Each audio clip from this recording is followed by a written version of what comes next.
Bienvenue à tous dans notre émission 15 minutes de grâce et de vérité avec le pasteur Jocelyn Seri. C'est encore une joie pour nous de vous accueillir chaque jour pour louer Jésus et pour entendre de la part de Dieu. Gloire à ton nom, Jésus. Gloire à ton nom, Jésus. Mon rocher, ma forteresse, mon libérateur, je me confie en toi. Gloire à ton nom, Seigneur Jésus. Gloire à ton nom, Jésus. Gloire à ton nom, Jésus. Mon rocher, ma forteresse, mon libérateur, je me confie en toi. Gloire à ton nom, Seigneur Jésus. Alléluia. Je vous laisse maintenant avec le pasteur Jocelyn Seri. Bienvenue à vous les frères et sœurs de tous les lieux et de tous les coins de cette planète qui suivez 15 minutes de grâce et de vérité. Quelle joie d'être avec vous aujourd'hui. Merci Maëva pour ce chant. On se réjouit dans la louange et c'est bon de joindre cela à la parole de Dieu. Alors nous continuons avec les expériences de Salomon. Et nous allons découvrir de plus en plus des paroles de l'Ecclésiaste, ce livre écrit par Salomon et qui témoigne de ses expériences plutôt tristes de la vie, de sa vie de roi, de sa vie de croyant aussi, puisqu'il était supposé marcher avec Dieu, servir Dieu. Et ça va être intéressant de voir quelle a été son expérience. Alors, s'il y a bien un verset qui décrit l'expérience de Salomon, ça se trouve dans Ecclésiaste chapitre 10. Si vous voulez y aller avec moi, Ecclésiaste chapitre 10 et le verset 1. Alors, ça dit, les mouches mortes infectent et font fermenter l'huile du parfumeur. Un peu de folie l'emporte sur la sagesse et sur la gloire. Je relis. Les mouches mortes infectent et font fermenter l'huile du parfumeur.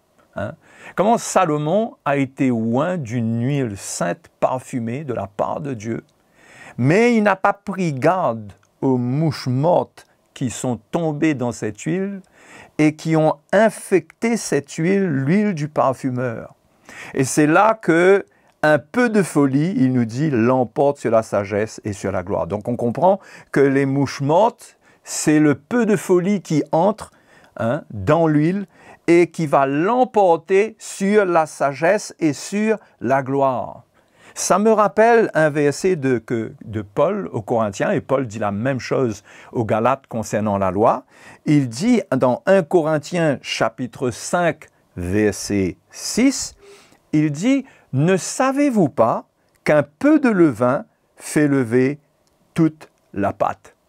Voyez? Ça, c'était le problème, c'était un des problèmes de Salomon, c'était de laisser entrer le mal dans la pâte hein, dans ce que Dieu lui avait confié, cette onction, cette huile. Le parfumeur, c'est le Seigneur l'avait oint pour de la sagesse, pour sa gloire, mais Salomon a laissé entrer des mouches dans cette huile. Hein. C'est-à-dire qu'il a laissé le mal, le péché, l'iniquité, il a dévié, et cela a corrompu l'onction de Dieu sur sa vie. L'appel de Dieu sur sa vie s'en est trouvé affaibli. Hein. Il s'est retrouvé dans un état où il n'est plus arrivé à jouir de cette onction sur sa vie, à en tirer tous les bienfaits.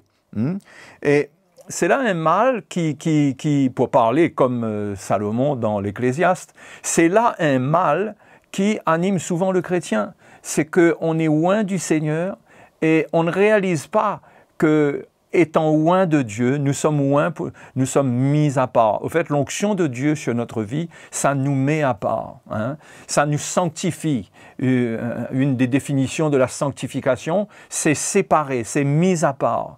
Et comment, quand on refuse ou quand on joue avec cette mise à part et cette séparation, on vient corrompre l'effet de l'onction de Dieu sur notre vie. Et cela nous amène à nous égarer. Et c'est ce qui s'est passé avec Salomon. Et nous allons voir comment au fur et à mesure. Mais c'est pourquoi la parole de Dieu nous encourage, à nous les chrétiens, à nous séparer d'une manière claire et franche du mal. Parce que nous avons reçu l'onction de Dieu pour le servir, pour discerner les choses de l'esprit, pour saisir les choses de l'esprit. Mais si nous laissons le mal, la compromission, prendre sa victoire dans nos pensées, dans nos raisonnements et nous entraîner dans un style de service qui n'est plus fidèle à l'Écriture, alors nous allons voir que la réponse à l'appel de Dieu, à cet appel de Dieu, ne produira plus ses fruits, les fruits dont on peut attendre. Hein? Okay? Parce que le Seigneur promet qu'il agira. Il y a des choses, il y a un héritage qui est attaché à notre vie, et nous ne pouvons pas saisir cet héritage purement par notre intelligence. Mais Dieu nous a oints. Hein? Donc, Salomon a dévié parce qu'il a mélangé. Il y a eu un mélange, il y a de la folie, il s'est donné à de la folie. Et le livre de l'Ecclésiaste nous en parle encore au chapitre 1 et au verset 17, dès le départ. Et on va comprendre tout de suite les conséquences. Verset 17 nous dit « J'ai appliqué mon cœur à connaître la sagesse et à connaître la sottise et la folie. » C'est drôle, hein? Dieu lui a donné la sagesse, mais lui, il a appliqué son cœur à connaître la sagesse, et on dirait qu'il s'est servi de cette lumière et de cette sagesse qu'il avait reçue pour en même temps connaître la sottise et la folie. J'ai compris que cela aussi, c'est la poursuite du vent. Eh bien oui, quand on mélange la sagesse de Dieu avec la sottise et la folie, c'est sûr que nous allons ensuite poursuivre du vent. Parce que les choses de Dieu, ces choses pures et ces choses saintes du Seigneur, ce sont des choses qui deviennent insaisissables comme le vent quand nous compromettons. Hein? Quand nous mélangeons notre cœur quand nous mélangeons dans notre cœur la lumière et les ténèbres, nous perdons le discernement, nous perdons la faculté de saisir les choses avec pureté. Et c'est là que Salomon lui-même, il a commencé à rétrograder. Et il a commencé à expérimenter des déboires en lui-même. Il n'était pas bien. Hein? On va voir cela au fur et à mesure, mais il était vraiment mal dans sa peau.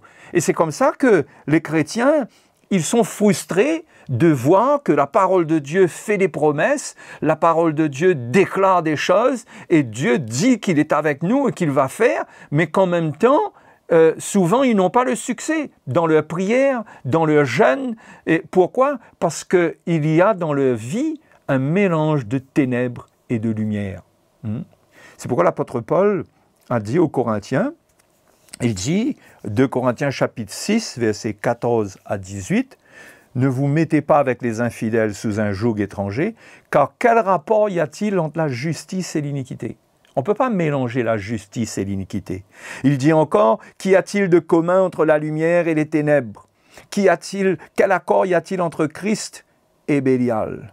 Ou quelle part a le fidèle avec l'infidèle? Quel rapport y a-t-il entre le temple de Dieu et les idoles? Et on sait que Salomon est allé vers les idoles. Hein? Et pourtant, il avait construit un temple magnifique, mais il est allé vers les idoles. Voyez? Tout ça, c'est là pour nous avertir. Parce que Dieu dit ensuite, il fait la promesse qu'il va nous accueillir. Quand il dit, quand nous sommes le temple du Dieu vivant, comme Dieu l'a dit au verset 16, j'habiterai, je marcherai au milieu d'eux, je serai leur Dieu et ils seront mon peuple. C'est pourquoi, sortez du milieu d'eux et séparez-vous, dit le Seigneur, ne touchez pas à ce qui est impur et je vous accueillerai. Donc on voit que la parole de Dieu nous avertit clairement de nous séparer de ce qui est impur, de ne pas toucher à ce qui est impur. Pourquoi? Parce que cela va affecter notre vie, cela va changer notre manière de voir les choses, cela va venir voiler nos yeux spirituels et nous empêcher de voir les choses de la bonne manière. De la bonne manière. Et c'est comme cela que Salomon a dit pour sa part que tout cela c'est poursuite du vent. Hein? Alors si on ne veut pas que les choses de Dieu, que les promesses de Dieu, les choses de l'Esprit deviennent comme du vent qu'on n'arrive pas à saisir, il nous faut garder un cœur pur, marcher avec un cœur pur devant le Seigneur, se repentir, ne pas laisser les ténèbres s'installer. Il peut y avoir des manifestations de la chair dans notre vie, il peut y avoir des choses que l'on peut dire, que l'on peut penser et que l'on peut faire, mais la chose la plus grave, c'est lorsqu'on ne se repent pas. Parce que Dieu connaît nos faiblesses. Dieu sait qu'on ne va pas réussir à tous les coups. Mais là où nous ne pouvons pas rater, c'est au niveau de la repentance. Parce que la repentance rétablit l'état de notre cœur de manière à ce que nous puissions continuer à saisir la grâce de Dieu pour servir Dieu et que les choses que nous allons vivre, nous allons vraiment bénéficier de ces choses, nous allons en retirer du bien pour nous-mêmes, nous allons être dans la joie, nous allons être dans la paix. Salomon veut dire paix, vous réalisez que Salomon veut dire paix. Mais il a complètement lui-même perdu la paix intérieure. Il aurait dû, cet appel de Dieu aurait dû réjouir son cœur parce qu'il a reçu quelque chose de grand. Il arrivait à avoir de la sagesse. Personne ne pouvait le confondre parce qu'il avait la parole de Dieu sur le bout des lèvres, dans le fond du cœur et sur le bout des lèvres. Il pouvait parler de tous les sujets. C'est extraordinaire ce qu'il vivait. Malheureusement, cette même sagesse qu'il a reçue, qu'il possédait, l'a amené à courir aussi derrière la sottise et la folie. Et je crois que quand il parle de cela, c'est le descriptif de sa vie avec toutes les femmes qu'il a eues. Il a eu plus de 1000 femmes dans sa vie. Si vous voulez voir un livre de records, de statistiques au niveau chiffres, vous allez dans l'histoire de Salomon, vous aurez des chiffres incroyables au niveau de la richesse du pays, au niveau de Salomon, au niveau de sa sagesse, au niveau des femmes, la quantité de femmes qu'il a eues. C'est incroyable.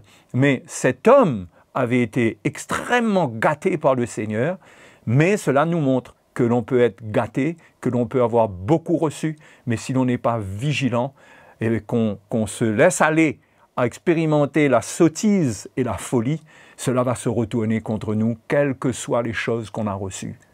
Et c'est comme ça qu'on voit des gens qui ont un appel merveilleux, qu'on voit des serviteurs de Dieu, qui ont reçu une onction de Dieu extraordinaire, mais qui ont été vaincus parce qu'ils se sont laissés aller dans la sagesse, dans l'onction qu'ils avaient reçue.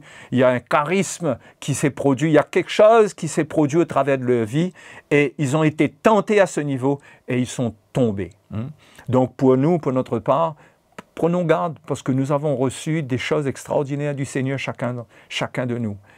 Et nous devons faire attention que la sottise et la folie l'emportent sur la gloire de Dieu, sur l'héritage que Dieu a pour nous. Ok mes frères et sœurs, donc je m'arrête là pour aujourd'hui. Je vous donne rendez-vous à la prochaine session. Que le Seigneur vous aide, vous fortifie, vous éclaire, que vous soyez encouragés. Il y a de l'espoir pour nous, même si les temps sont difficiles. À très bientôt.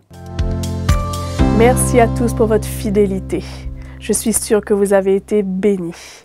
N'oubliez pas, abonnez-vous à notre chaîne YouTube et si vous voulez nous écrire, si vous avez un témoignage, écrivez-nous à l'adresse qui s'affiche sur vos écrans. À bientôt.